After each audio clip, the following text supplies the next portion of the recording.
brothers and sisters, and friends, and I see some enemies.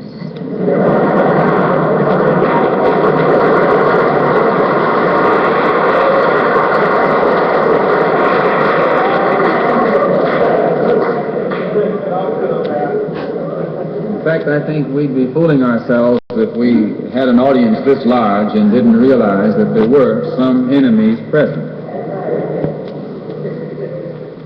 This afternoon, we want to talk about the ballot or the bullet. The ballot or the bullet explains itself. But before we get into it, since this is the year of the ballot or the bullet, I would like to clarify some things that refer to me personally concerning my own personal position. I'm still a Muslim. That is, my religion is still Islam.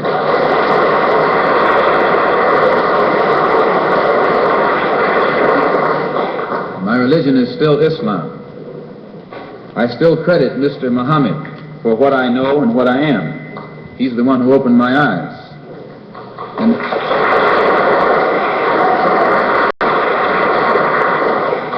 at present, I'm the minister of the newly founded Muslim Mosque Incorporated, which has its offices in the Teresa Hotel right in the heart of Harlem. That's the Black Belt in New York City. And when we realize that Adam Clayton Powell is a Christian minister, he has the Abyssinia Baptist Church, but at the same time he's more famous for his political struggling. And Dr. King is a Christian minister from Atlanta, Georgia, or in Atlanta, Georgia, but he's become more famous for being involved in a civil rights struggle. The same as they are Christian ministers, I'm a Muslim minister. And I don't believe in fighting today in any one front, but on all fronts.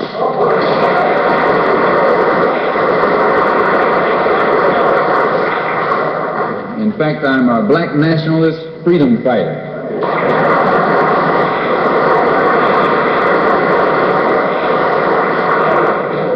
Islam is my religion, but I believe my religion is my personal business.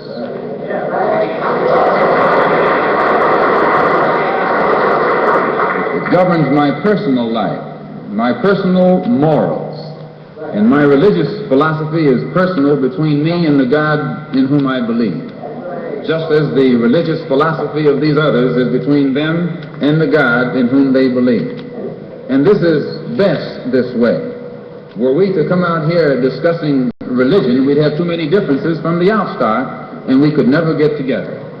So today, though Islam is my religious philosophy, my political, economic, and social philosophy is black nationalism. You and I...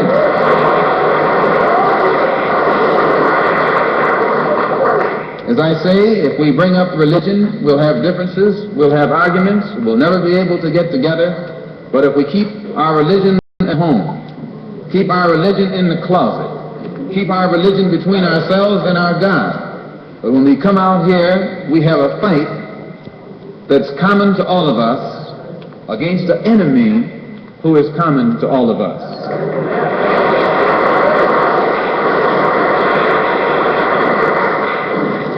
The political philosophy of black nationalism only means that the black man should control the politics and the politicians in his own community. The time when white people can come in our community and get us to vote for them so that they can be our political leaders and tell us what to do and what not to do is long gone.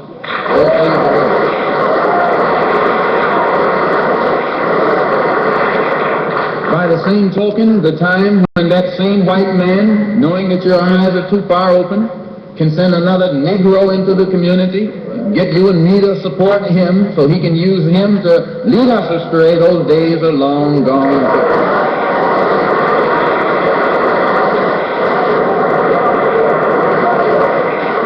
The political philosophy of black nationalism only means that if you and I are going to live in a black community, and that's where we're going to live, because as soon as you move into one of their, as soon as you move out of the black community into their community, It's mixed for a period of time, but they're gone, and you're right there all by yourself again.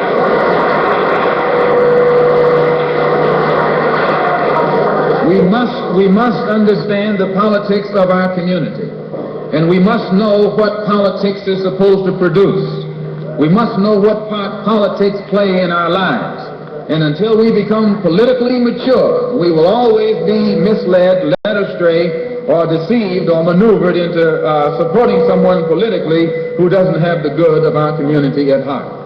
So the political philosophy of black nationalism only means that we will have to carry on a political program of re-education to open our people's eyes, make us become more politically conscious, politically mature. And then we will, whenever we get ready to cast our ballot, that ballot will be cast for a man of the community who has the good of the community at heart. And the economic philosophy of black nationalism only means that we should own and operate and control the economy of our community. You can't open up a black store in a white community. White man won't even patronize you. And he's not wrong. He got sense enough to look out for himself. And you who don't have sense enough to look out for yourself.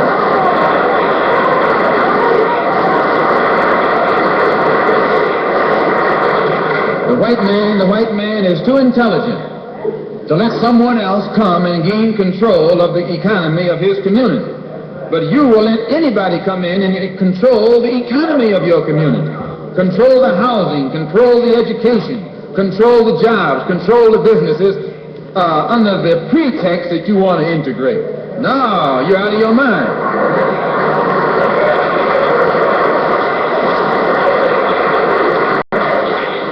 The economic philosophy of black nationalism only means that we have to become involved in a program of re-education to educate our people into the importance of knowing that when you spend your dollar out of the community in which you live, the community in which you spend your money becomes richer and richer. The community out of which you take your money becomes poorer and poorer. And because these Negroes who have been misled and misguided are breaking their necks to take their money and spend it with the man is becoming richer and richer, and you're becoming poorer and poorer. And then what happens? The community in which you live becomes a slum. It becomes a ghetto. The conditions become run down. And then you have the audacity to complain about poor housing in a run-down community. Why, you run it down yourself when you take your dollar out.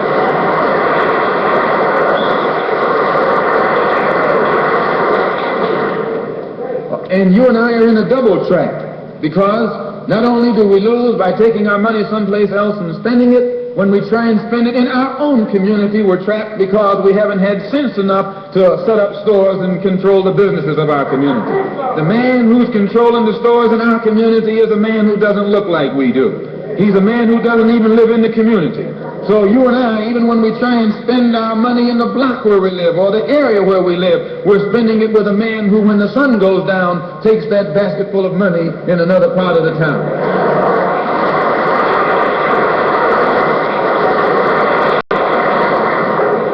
So we're trapped, double trapped, triple trapped. Anywhere we go, we find that we're trapped. And every kind of solution that someone comes up with is just another trap. But the political and economic philosophy of black nationalism, the economic philosophy of black nationalism shows our people the importance of setting up these little stores and developing them and expanding them into larger operations. Woolworth didn't start out big like they are today. They started out with a dime store and expanded and expanded and then expanded until today they're all over the country and all over the world, and they're getting some of everybody's money. Now this is what you and I in General Motors, the same way, didn't start out like it is. It started out just a little rat race type operation, and it expanded and expanded until today it's where it is right now.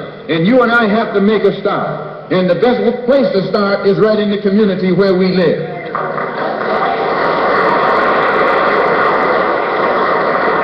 So our people not only have to be re-educated to the importance of supporting black business, but the black man himself has to be made aware of the importance of going into business. And once you and I go into business, we own and operate at least the businesses in our community. What we will be doing is developing a situation wherein we will actually be able to create employment for the people in the community. And once you can create some employment in the community where you live, it will eliminate the necessity of you and me having to act ignorantly and disgracefully boycotting and picketing some cracker someplace else trying to beg him for a job.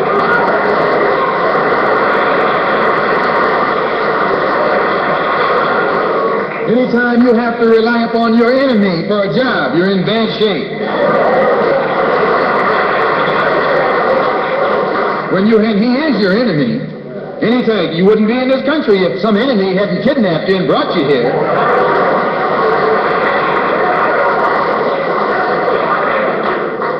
On the other hand, some of you think you came here on the Mayflower.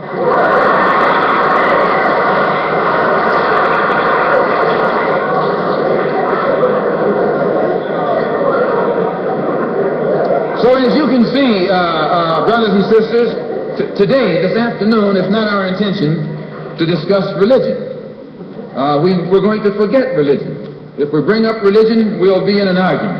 And the best way to keep away from arguments and differences, as I said earlier, put your religion at home, in the closet.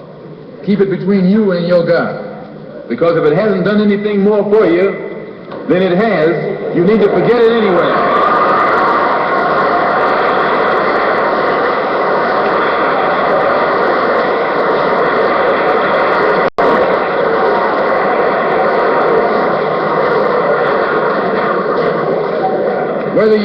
Whether you are a Christian or a Muslim or a nationalist, we all have the same problem.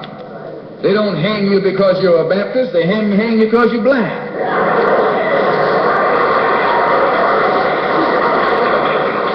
They don't attack me because I'm a Muslim, they attack me because I'm black. They attack all of us for the same reason. All of us catch hell from the same enemy. We're all in the same bag, in the same boat. We suffer political oppression, economic exploitation, and social degradation. All of them from the same enemy. The government has failed us. You can't deny that. Anytime you live in the 20th century and you walking around here singing, "We shall overcome," the government has failed.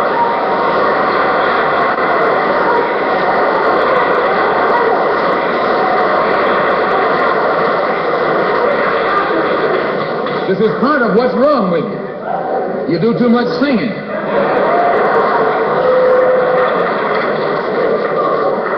Today it's time to stop singing and start swinging.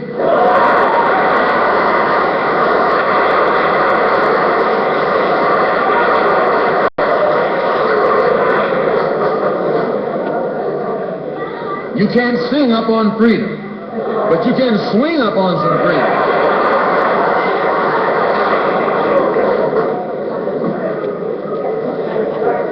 Cassius Clay can sing, but singing didn't help him to become the heavyweight champion of the world. Swinging helped him become.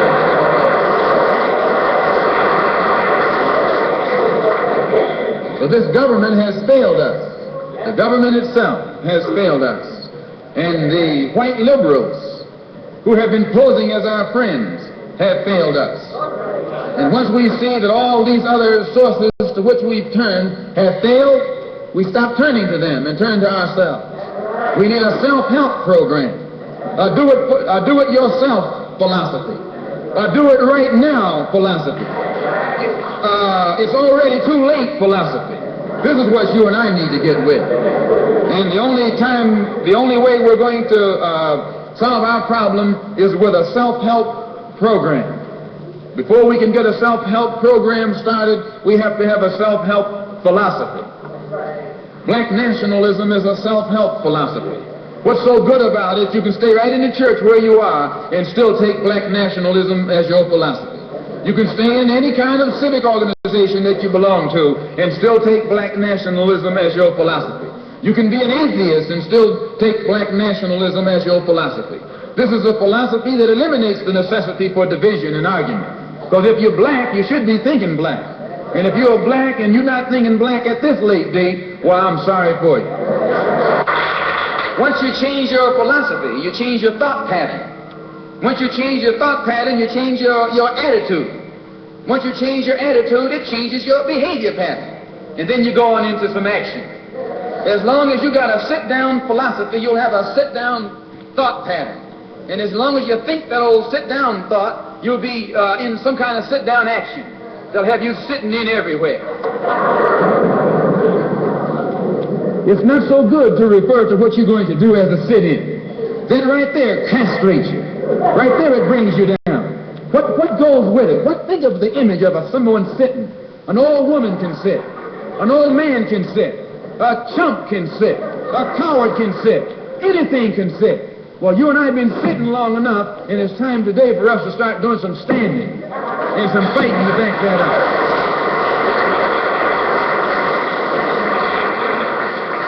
When we look at other parts of this earth upon which we live, we find that black, brown, red, and yellow people in Africa and Asia are getting their independence. They're not getting it by singing, "We shall overcome." No, they're getting it through nationalism. It is nationalism that brought about the independence of the people in Asia. Every nation in Asia gained its independence through the philosophy of nationalism. Every nation on the African continent that has gotten its independence brought it about through the philosophy of nationalism.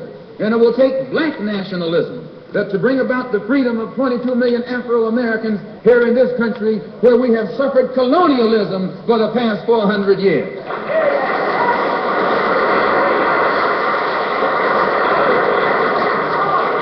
America is just as much a colonial power as England ever was. America is just as much a colonial power as France ever was.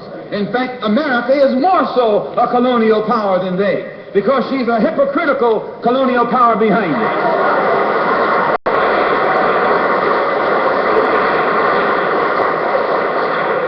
What do you call second-class citizenship? Why, that's colonization.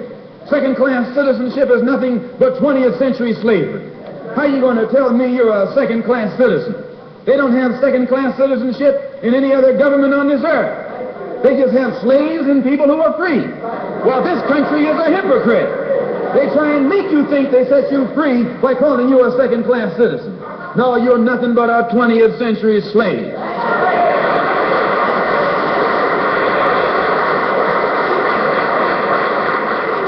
Just as it took nationalism to remove colonialism from Asia and Africa, it'll take black nationalism today to remove colonialism from the backs and the minds of 22 million Afro-Americans here in this country. Looks like it might be the year of the ballot or the bullet.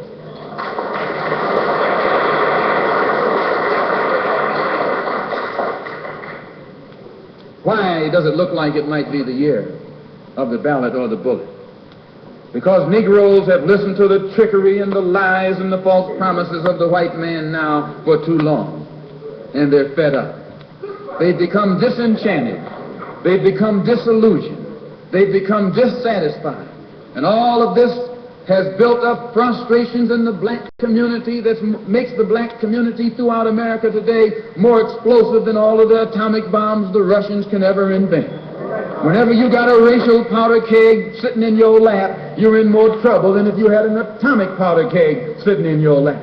When a racial powder keg goes off, it doesn't care who it knocks out the way. Understand this, it's dangerous.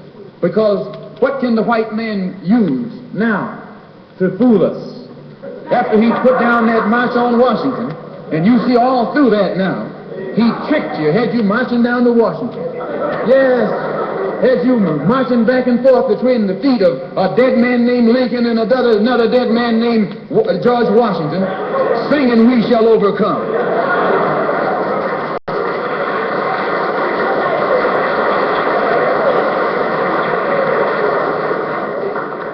He made a chump out of it. He made a fool out of it. He made you think you were going somewhere, and you end up going nowhere but between Lincoln and Washington. So today our people are disillusioned. They've become disenchanted. They've become dissatisfied. And in their frustrations they want action. You'll see this young black man, this new generation, asking for the ballot or the bullet. That old Uncle Tom action is outdated. The young generation don't want to hear anything about the odds are against us. What do we care about odds?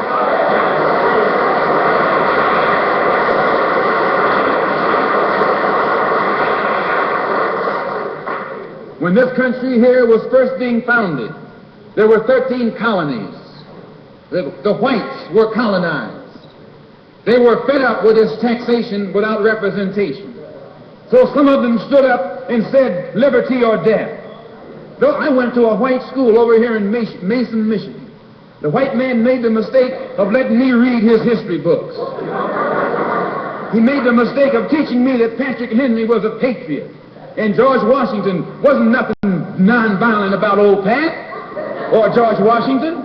Liberty or death was what brought about the freedom of whites in this country from the English.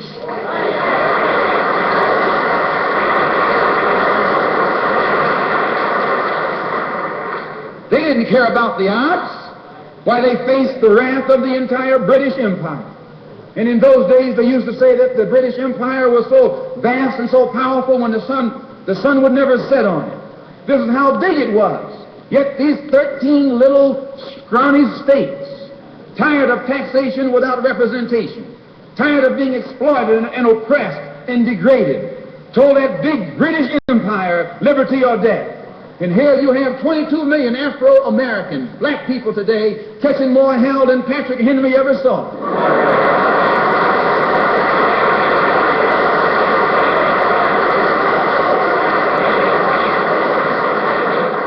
And I'm here to tell you, in case you don't know it, that you got a new generation of black people in this country who don't care anything whatsoever about odds.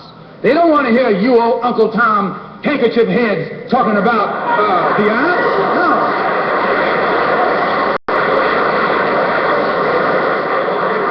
This is a new generation. If they're going to draft these young black men and send them over to Korea or South Vietnam to face 800 million Chinese,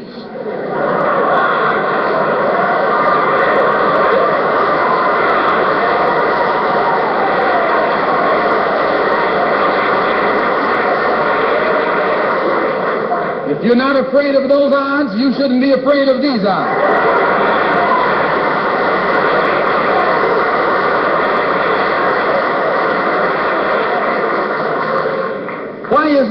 Why does this loom to be such an explosive political year?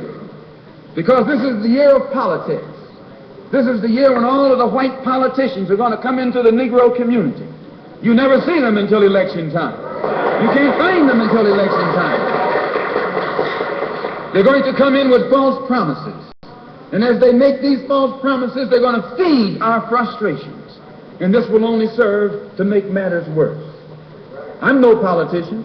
I'm not even a student of politics. I'm not a Republican, nor a Democrat, nor an American, and got sense enough to know it.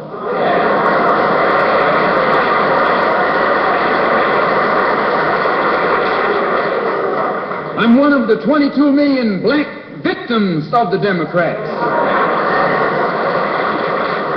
One of the 22 million black victims of the Republicans, and one of the 22 million black victims of Americanism.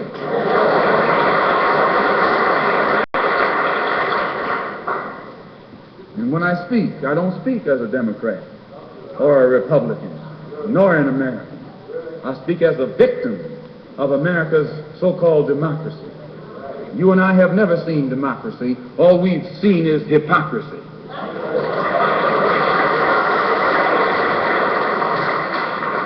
When we open our eyes today and look around America, we see America not through the eyes of someone who has enjoyed the fruits of Americanism. We see America through the eyes of someone who has been the victim of Americanism. We don't see any American dream. We've experienced only the American nightmare. We haven't benefited from America's democracy. We've only suffered from America's hypocrisy. And the generation that's coming up now can see it and are not afraid to say it. If you go to jail, so what? If you're black, you were born in jail.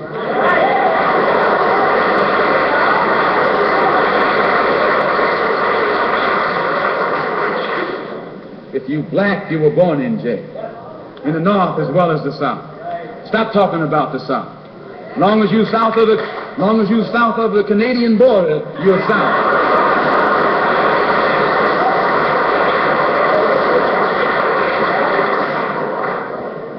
Don't call Governor Wallace a Dixie governor. Romney is a Dixie governor.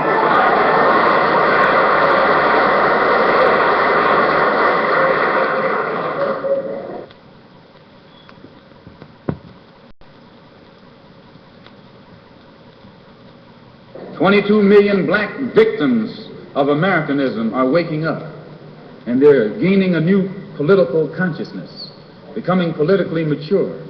And as they develop this political maturity, they're able to see the recent trends in these political elections. They see that the whites are so evenly divided that every time they vote, the race is so close they have to go back and count the votes all over again. Any minority that has a block of votes that stick together is in a strategic position. Either way you go, that's who gets it. You're in a position to determine who go to the White House and who stay in the doghouse. You're the one who has that power. You can keep Johnson in Washington, D.C., or you can send him back to his Texas cotton patch.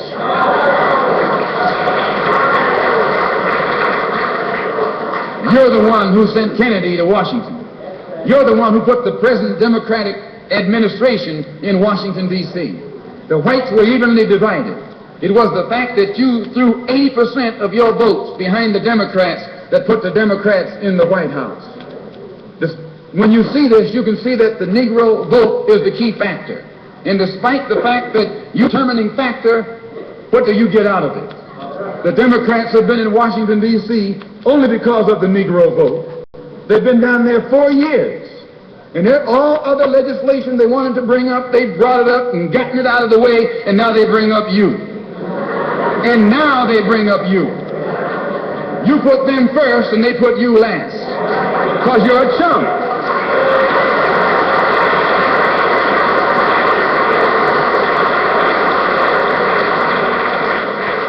A political chump. In Washington, D.C., in the House of Representatives, there are 257 who are Democrats. Only 177 are Republicans.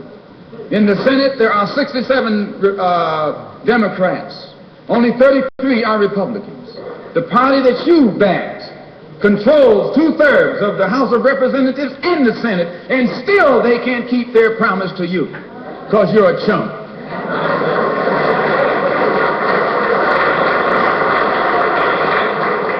Anytime you throw your weight behind a political party that controls 2/3 of the government, and that party can't keep the promise that it made to you during election time, and you're dumb enough to walk around continuing to identify yourself with that party, you're not only a chump, but you're a traitor to your race.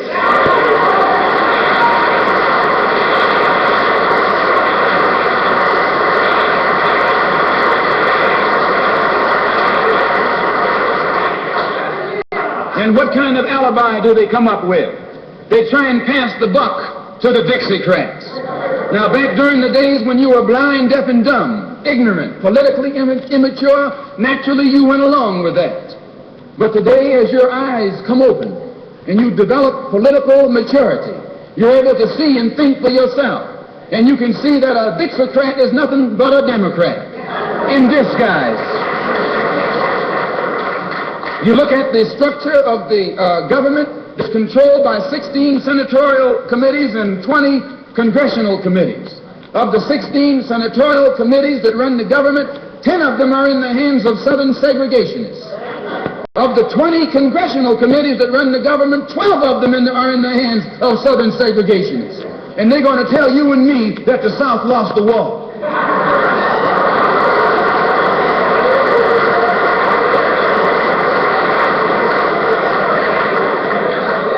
You today are in the hands of a government of segregationists, racists, white supremacists, who belong to the Democratic Party but disguise themselves as Dixiecrats. A Dixiecrat is nothing but a Democrat.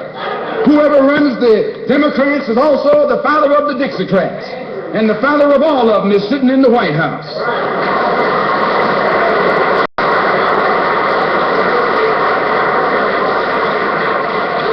I say, and I say it again, you got a president who's nothing but a Southern segregationist.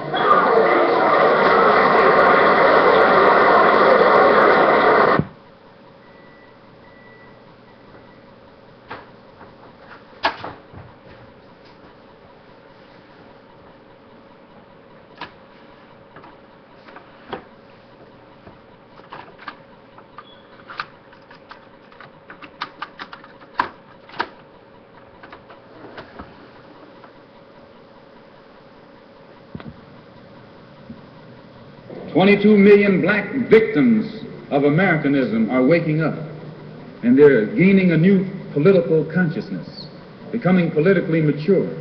And as they develop this political maturity, they're able to see the recent trends in these political elections.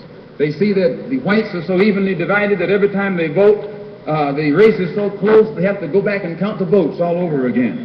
Any minority that has a block of votes that stick together is in a strategic position. Either way you go, that's who gets it. You're in a position to determine who'll go to the White House and who'll stay in the doghouse. You're the one who has that power. You can keep Johnson in Washington, D.C., or you can send him back to his Texas cotton patch.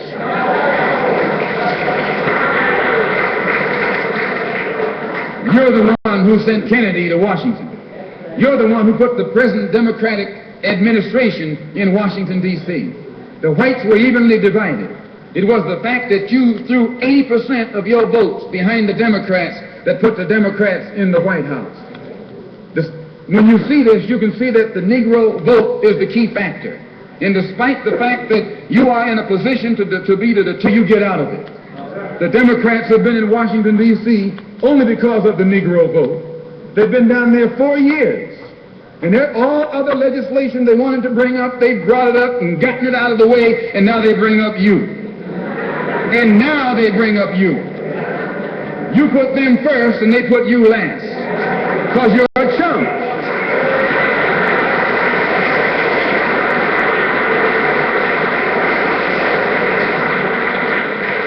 A political chump.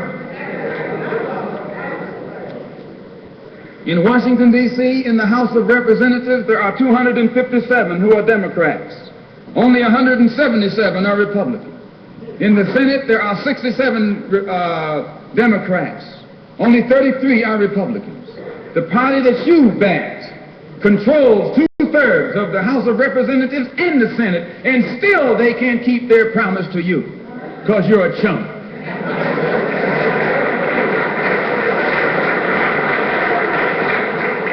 Anytime you throw your weight behind a political party that controls 2/3 of the government, and that party can't keep the promise that it made to you during election time, and you're dumb enough to walk around continuing to identify yourself with that party, you're not only a chump, but you're a traitor to your race.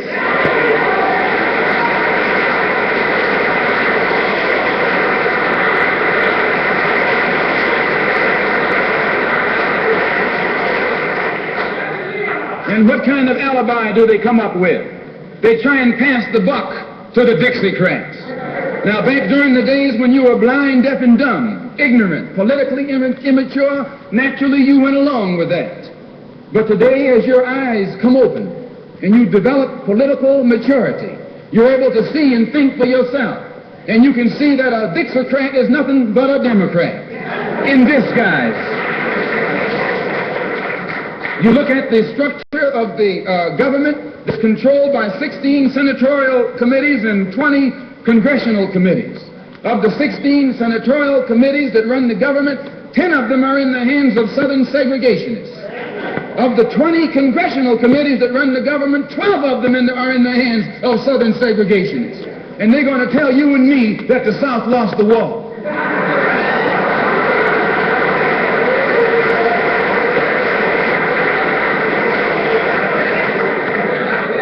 You today are in the hands of a government of segregationists, racists, white supremacists, who belong to the Democratic Party but disguise themselves as Dixiecrats. A Dixiecrat is nothing but a Democrat. Whoever runs the Democrats is also the father of the Dixiecrats. And the father of all of them is sitting in the White House.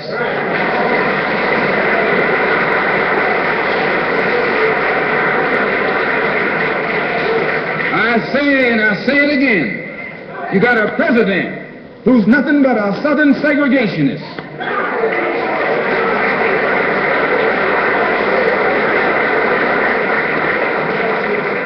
From the state of Texas. They'll lynch you in Texas as quick as they'll lynch you in Mississippi. Only in Texas they lynch you with a Texas accent. In Mississippi they lynch you with a Mississippi accent. And the first thing the cracker does when he comes in power, he takes all the Negro leaders and invites them for coffee to show that he's all right. And those Uncle Toms can't pass up the coffee.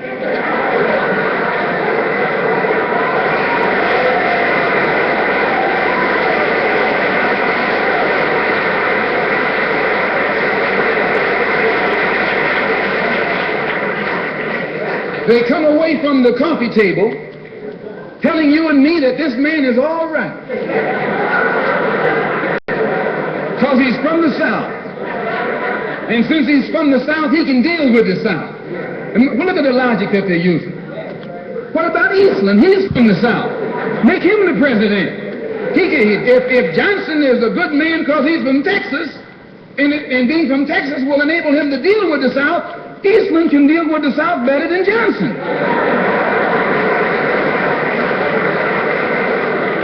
Oh, I say, you've been misled.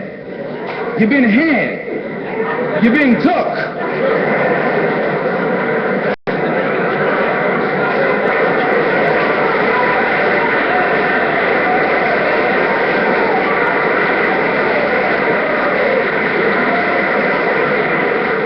I was in Washington a couple of weeks ago while the senators were filibustering.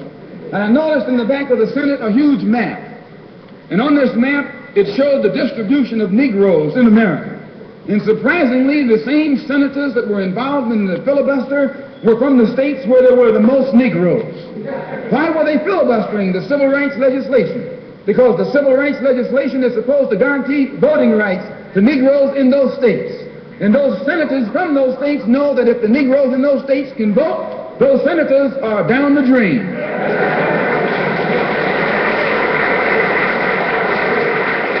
The representatives of those states go down the drain. And in the Constitution of this country, it has a stipulation wherein whenever the voting rights of people in a certain district are violated, then the representative who's from that particular district, according to the Constitution, is supposed to be expelled from the Congress. Now, if this particular aspect of the Constitution was enforced, why, you wouldn't have a cracker in Washington, D.C.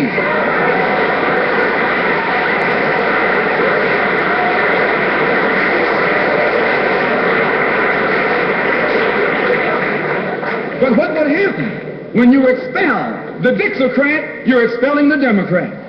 When you destroy the power of the Dixiecrat, you're destroying the power of the Democratic Party. So how in the world can the Democratic Party in the South actually side with you in sincerity when all of its power is based in the South? These Northern Democrats are in cahoots with the Southern Democrats.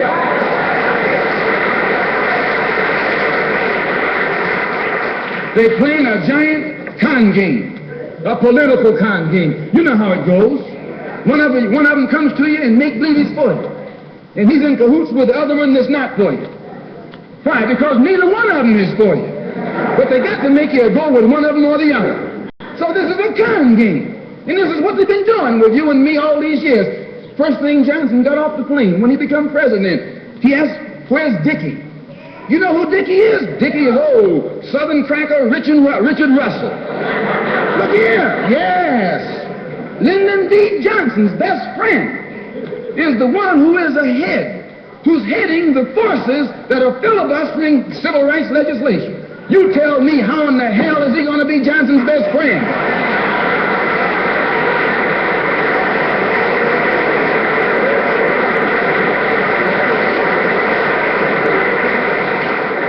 can Johnson be his friend and your friend too? No, that man is too tricky, especially if his friend is still old Dickie.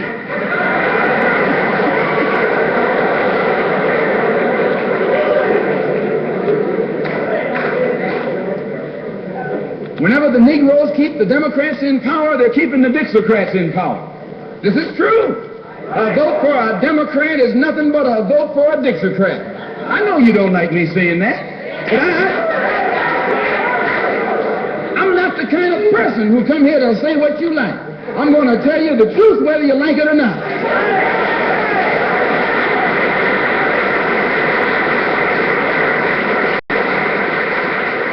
Up here in the North, you have the same thing. The Democratic Party don't do it. They don't do it that way. They got a thing that they call gerrymandering. They maneuver you out of power. Even though you can vote, they fix it so you're voting for nobody. They got you going and coming. In the South, they're outright political wolves. In the North, they're political foxes. A fox and a wolf are both canine. Both belong to the dog family.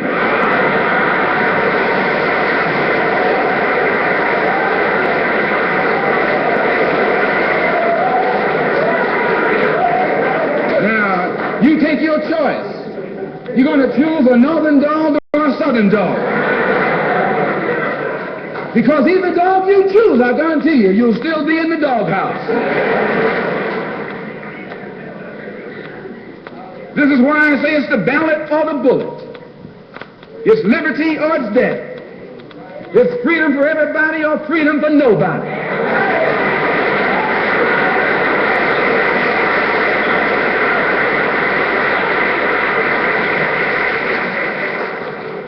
America today finds herself in a unique situation. Historically, revolutions are bloody. Oh, yes, they are. They have never had a bloodless revolution or a nonviolent revolution. That don't happen even in Hollywood.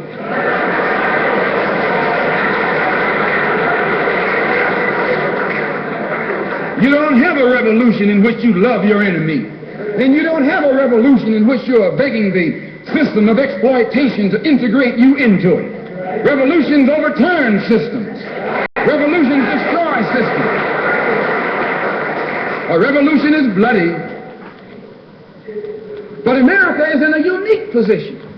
She's the only country in history in a position actually to become involved in a bloodless revolution. The Russian Revolution was bloody. Chinese Revolution was bloody.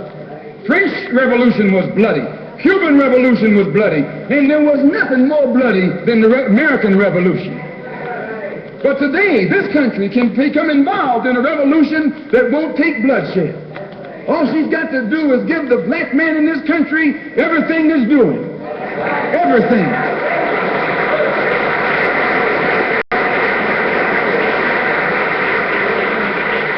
I hope that the white man can see this, because if you don't see it, you're finished. If you don't see it, you're going to become involved in some action in which you don't have a chance.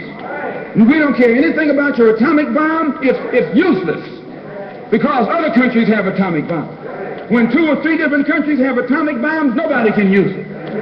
So it means that the white man today is without a weapon. If you want some action, you got to come on down to earth. And there's more black people on earth than there are white people on earth.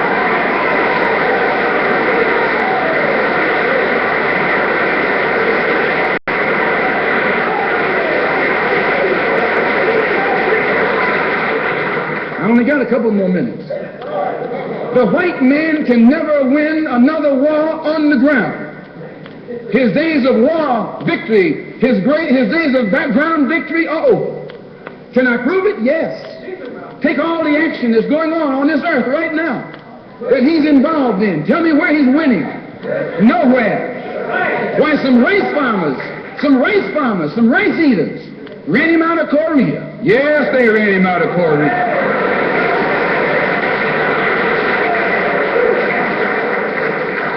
Rice eaters with nothing but gym shoes and a rifle and a bowl of rice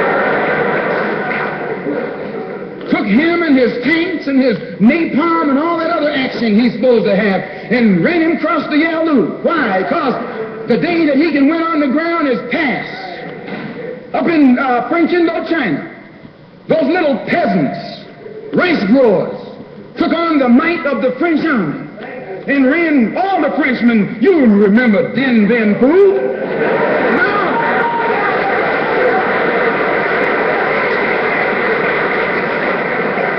The same thing happened in Algeria, in Africa. They didn't have anything but a rifle. The French had all these highly mechanized instruments of warfare, but they put some guerrilla action on them. And a white man can't fight a guerrilla warfare. Guerrilla action takes heart, takes nerve, and he doesn't have that.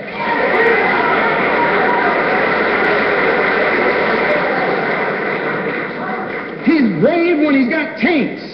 He's brave when he's got planes. He's brave when he's got bombs. He's brave when he got a whole lot of company along with him.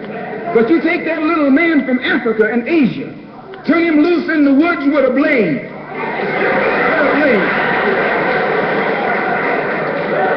That's all he needs. All he needs is a blade. And when the sun comes down, goes down, and it's dark, it's even Steven.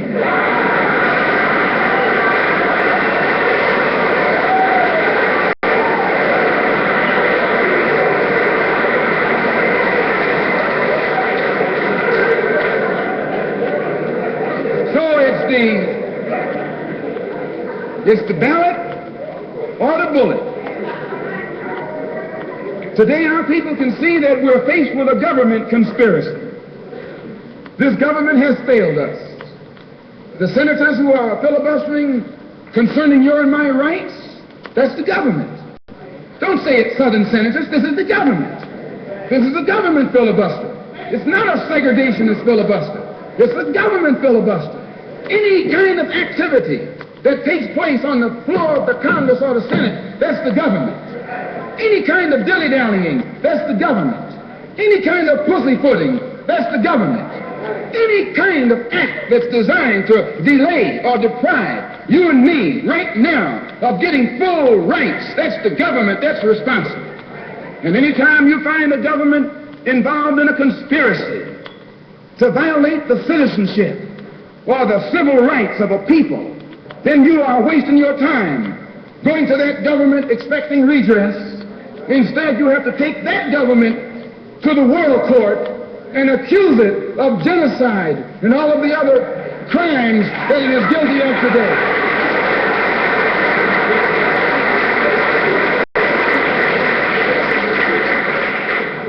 So those of us whose political and economic and social philosophy is black nationalism have become involved in the civil rights struggle.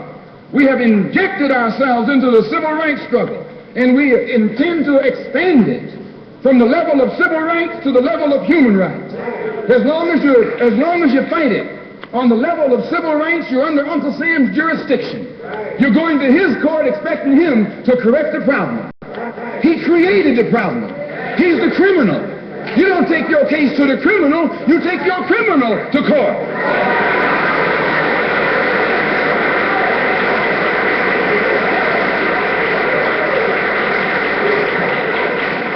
When the government of South Africa began to trample upon the human rights of the people of South Africa, they were taken to the UN. When the government of Portugal began to trample upon the rights of our brothers and sisters in Angola, it was taken before the UN. Why, even the white man took the Hungarian question to the UN, and just this week, Chief Justice Goldberg was crying over 3 million Jews in Russia about their human rights, charging Russia with violating the UN Charter because of its mistreatment of the human rights of Jews in Russia. Now you tell me, how can the plight of everybody on this earth reach the halls of the United Nations when you have 22 million Afro-Americans whose churches are being bombed, whose little girls are being murdered, whose leaders are being shot down in broad daylight? Now you tell me why the leaders of this struggle have never taken it before the United Nations.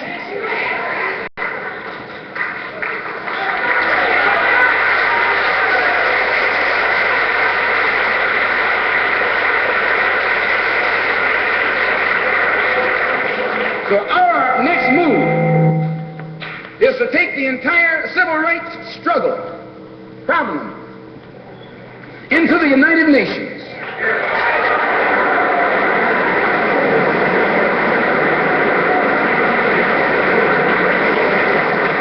And let the world see that Uncle Sam is guilty of violating the human rights of 22 million Afro-Americans and still has the audacity or the nerve to stand up and represent himself as the leader of the free world.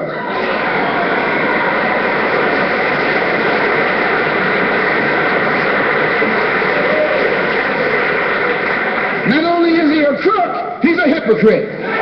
Here he is standing up in front of other people, Uncle Sam, with the blood of your and my mothers and fathers on his hands, with the blood dripping down his jaws like a bloody-jawed wolf, and still got the nerve to point his finger at other countries. You can't even get civil rights legislation. And this man has got the nerve to stand up and talk about South Africa, or talk about Nazi Germany, or talk about Portugal. No more days like those.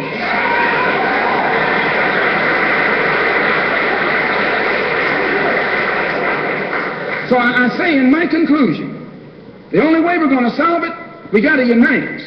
We got to work together in unity and harmony. And black nationalism is the key. How are we going to overcome the tendency to be at each other's throats that always exists in our neighborhood? And the reason this tendency exists, the strategy of the white man has always been divide and conquer.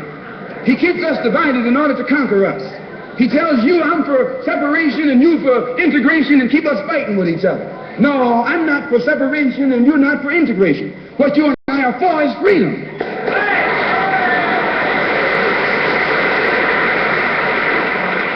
Only you think that integration will get you freedom. I think separation will get me freedom.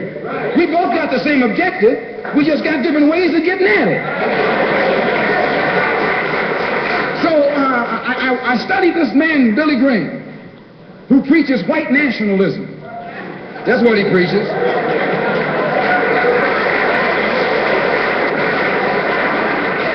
I say that's what he preaches. The whole church structure in this country is white nationalism. You go inside a white church, that's what they're preaching, white nationalism. They got Jesus white, Mary white, God white, everybody white. That's white nationalism.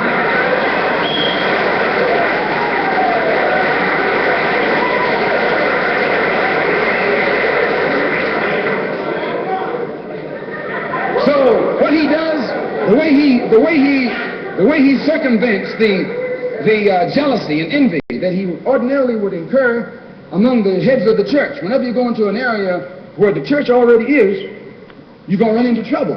Because they got that thing, what you call it, syndicated. They got a syndicate just like the racketeers have. I'm going to say what's on my mind because the preachers already proved to you that they got a syndicate.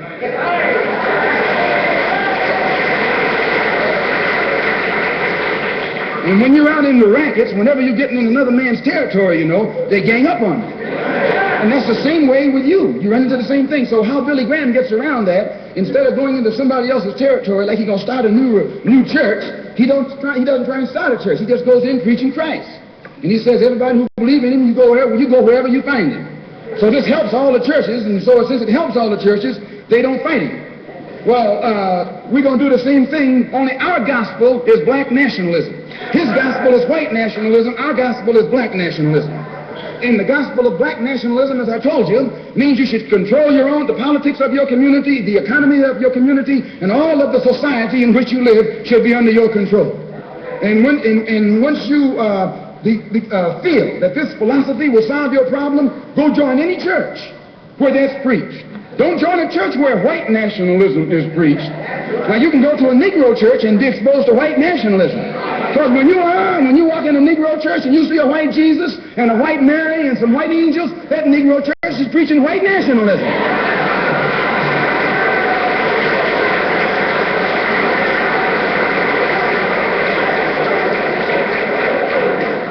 But when you go to a church and you see the pastor of that church with a philosophy and a program that's designed to bring black people together and elevate black people, join that church. Join that church. If you see where the NAACP is preaching and practicing that which is designed to make black nationalism materialize, join NAACP. Join any kind of organization, civic, religious, fraternal, political, or otherwise, that's based on lifting the black man up and making him master of his own community.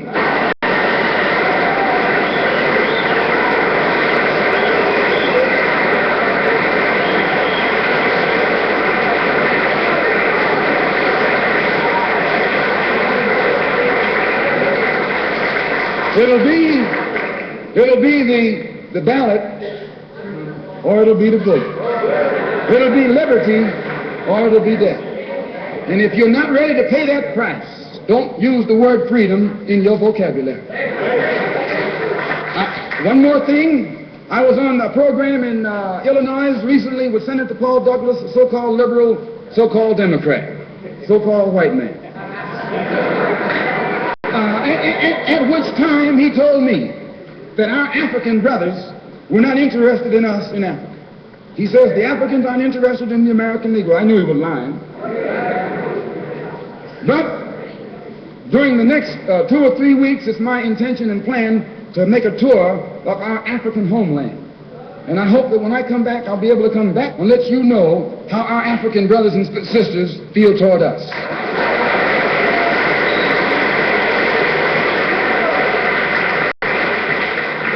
And I know before I go there that they love us.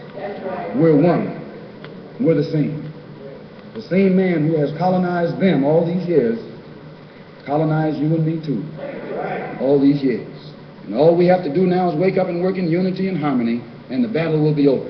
I want to thank the Freedom Now Party and the Goal. I want to thank Milton and Richard Henry for inviting me here this afternoon, and also Reverend Clegg. And I want them to know that anything that I can ever do at any time to work with anybody in any kind of program that is sincerely designed to eliminate the political, the economic, and the social evils that confront all of our people in Detroit and elsewhere, all they got to do is give me a telephone call and I'll be on the next jet right on into the city. Thank you.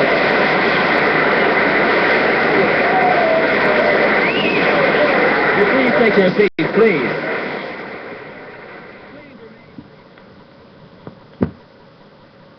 They vote, the race is so close they have to go back and count the votes all over again. Any minority that has a block of votes that stick together is in a strategic position. Either way you go, that's who gets it. You're in a position to determine who go to the White House and who stay in the doghouse.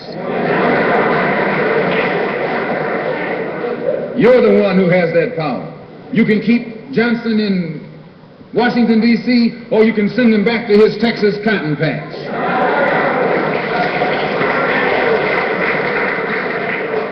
You're the one who sent Kennedy to Washington. You're the one who put the present Democratic administration in Washington, D.C.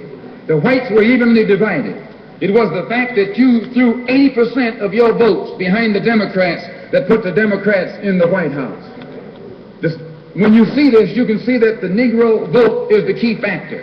And despite the fact that you get out of it, the Democrats have been in Washington, D.C. only because of the Negro vote. They've been down there 4 years. And all other legislation they wanted to bring up, they brought it up and gotten it out of the way, and now they bring up you. And now they bring up you. You put them first and they put you last. Because you're a chump.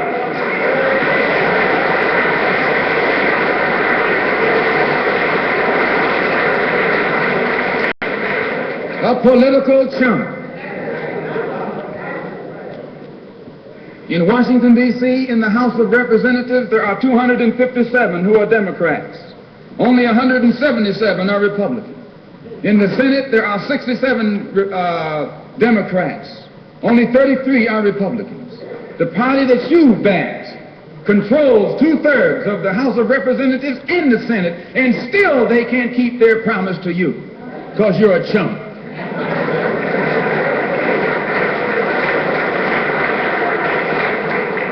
Anytime you throw your weight behind a political party that controls 2/3 of the government, and that party can't keep the promise that it made to you during election time, and you're dumb enough to walk around continuing to identify yourself with that party, you're not only a chump, but you're a traitor to your race.